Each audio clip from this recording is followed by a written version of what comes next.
আত্মীয় স্বজনের সামনেও যখন তাকে এভাবে করে প্রেজেন্ট করা হচ্ছে, জোর করে এটা করো ওটা করো, এবং তাকে বুলি করা হচ্ছে আত্মীয় স্বজনের সামনে, বা হতে পারে যে ক্লোজ আত্মীয় স্বজনদের ভেতর থেকেই তাকে অসম্ভব শাসন করা হচ্ছে, বা তার কাজিনদের ভেতর থেকে শাসন করা হচ্ছে, সেটাও সে তার প্রাইমারি কেয়ার গিভারকে বলে কোনো রকম সমাধান পাচ্ছে না, ইমোশনাল আনএভেলেবিলিটির শিকার হচ্ছেন, তখন আস্তে আস্তে করে তার ভেতরে এই যে অ্যাংশিয়াস অ্যাভয়েডেন্ট পার্সোনালিটি ডিসঅর্ডার তৈরি হওয়ার বীজটা বপন হয়ে যায়। এবং এখান থেকে তার বেড়ে ওঠাটা হতে থাকে। সে যখন বুলি হতে থাকে খুব বাজেভাবে তার ফ্যামিলিতে বা তার স্কুল লাইফে বা তার ক্লোজ সারাউন্ডিংসের ভিতরে,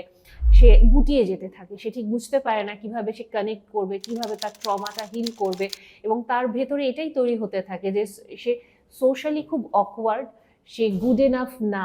সে অলওয়েজই ডিফেক্টিভ, যার কারণে তার বাবা মাও তাকে আসলে গ্রহণ করতে পারছে না, তার ইমোশনটাকে ভ্যালিডেট করে না, তাকে আরো বেটার হতে বলে, তাকে সবসময় ক্রিটিসিজম দিচ্ছে, আর বাহিরের দিক থেকেও সে সবসময় ক্রিটিসিজম পাচ্ছে, তাকে বুলি করা হচ্ছে, সে কোন ঠাসা হয়ে এক ঘরে। তো ওই বিশ্বাসটা নিয়ে তার অবচেতন মনে খুব তীব্রভাবে গেঁথে যায়।